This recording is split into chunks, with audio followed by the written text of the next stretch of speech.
हनुमान जी ने तोड़ा घमंड। संसार में किसी का कुछ नहीं, जबरदस्ती अपना समझना मूर्खता है, क्योंकि अपना होते हुए भी कुछ भी अपना नहीं होता, इसीलिए हैरानी होती है। घमंड क्यों, किस लिए, किसका? कुछ रुपये दान करने वाला यदि यह कहे कि उसने ऐसा किया है तो उससे बड़ा मूर्ख और कोई नहीं। और ऐसे भी होते हैं जो हर महीने लाखों का दान करते हैं लेकिन उसका जिक्र तक नहीं करते, न करने देते हैं। वास्तव में ज़रूरतमंद और पीड़ित की सहायता ही दान है, पुण्य है। ऐसे व्यक्ति पर सरस्वती माँ की सदा कृपा होती है। पर क्या किया जाए, देवताओं तक को अभिमान हो जाता है और उनके अभिमान को दूर करने के लिए परमात्मा को ही कोई उपाय करना पड़ता है। गरुड़, सुदर्शन चक्र तथा सत्यभामा को भी अभिमान हो गया था और भगवान श्री कृष्ण ने उनके अभिमान को दूर करने के लिए श्री हनुमान जी की सहायता ली थी। श्री कृष्ण ने अपनी पत्नी सत्यभामा को स्वर्ग से परिजात लाकर दिया था और वह इसीलिए अपने आप को श्री कृष्ण की अत्यंत प्रिय और अति सुंदर मानने लगी थी। सुदर्शन चक्र को यह अभिमान हो गया था कि उसने इंद्र के वज्र को निष्क्रिय किया था, वह लोकालोक के अंधकार को दूर कर सकता है। भगवान श्री कृष्ण अत्यंत उसकी ही सहायता लेते हैं।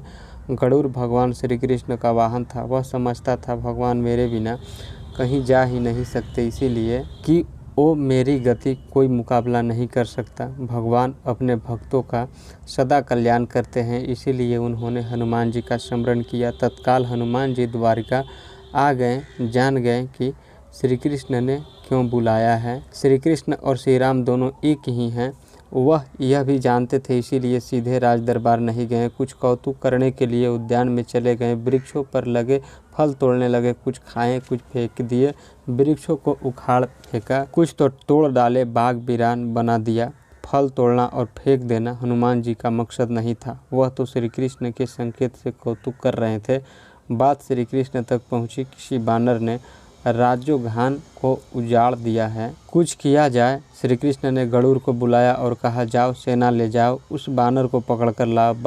गरुड़ ने कहा प्रभु, एक मामूली बानर को पकड़ने के लिए सेना की क्या जरूरत है, मैं अकेला ही उसे मजा चखा दूंगा। कृष्ण जी मन ही मन मुस्कुरा दिए, जैसा चुमता हो चाहो लेकिन उसे रोको। गरुड़ तेजी से गए, हनुमान जी को ललकारा, बाग क्यों उजाड़ रहे हो, फल क्यों तोड़ रहे हो, चलो तुम्हें श्री कृष्ण बुला रहे हैं। हनुमान जी ने कहा मैं किसी कृष्ण को नहीं जानता, मैं तो श्री राम का सेवक हूँ, जाओ कह दो मैं नहीं आऊँगा। गरुड़ क्रोधित होकर बोला तुम नहीं चलोगे तो मैं तुम्हें पकड़ कर ले जाऊँगा। हनुमान जी ने कोई उत्तर नहीं दिया। गरुड़ को अनदेखा कर वह फल तोड़ने लगे। गरुड़ को समझाया भी बानर का काम फल तोड़ना और फेंकना है, मैं अपने स्वभाव के अनुसार ही कर रहा हूँ, मेरे काम में दखल न दो, क्यों झगड़ा मोल लेते हो, जाओ मुझे आराम से फल खाने दो। गरुड़ नहीं माना। तब हनुमान जी ने अपनी पूंछ बढ़ाई और गरुड़ को दबोच लिया। उसका घमंड दूर करने के लिए कभी पूंछ को हिलडिला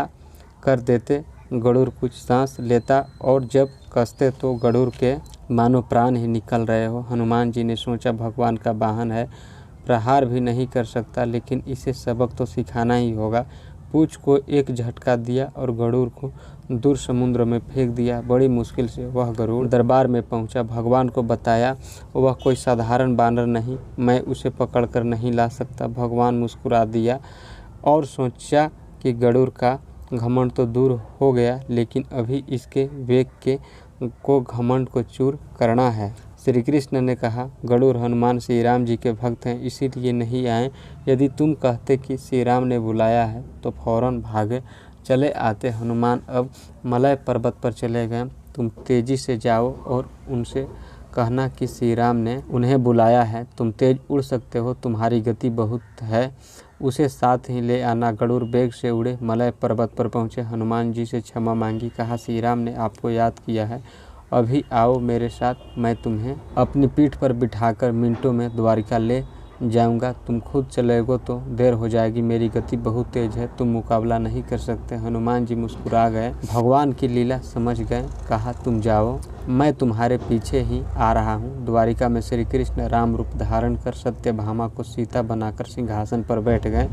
सुदर्शन चक्र को आदेश दिया कि द्वार पर रहना, कोई बिना आज्ञा अंदर न आने पाए। श्री कृष्ण समझते थे कि श्री राम का संदेश सुनकर तो हनुमान जी एक पल भी रुक नहीं सकते, अभी आते ही होंगे। गरुड़ को तो हनुमान जी ने विदा कर दिया और स्वयं उससे ही भी तीव्र गति से उड़कर गरुड़ से पहले ही द्वारिका पहुंच गए। दरबार के द्वार पर सुदर्शन ने उन्हें रोक कर कहा, बिना आज्ञा अंदर जाने की मनाही है।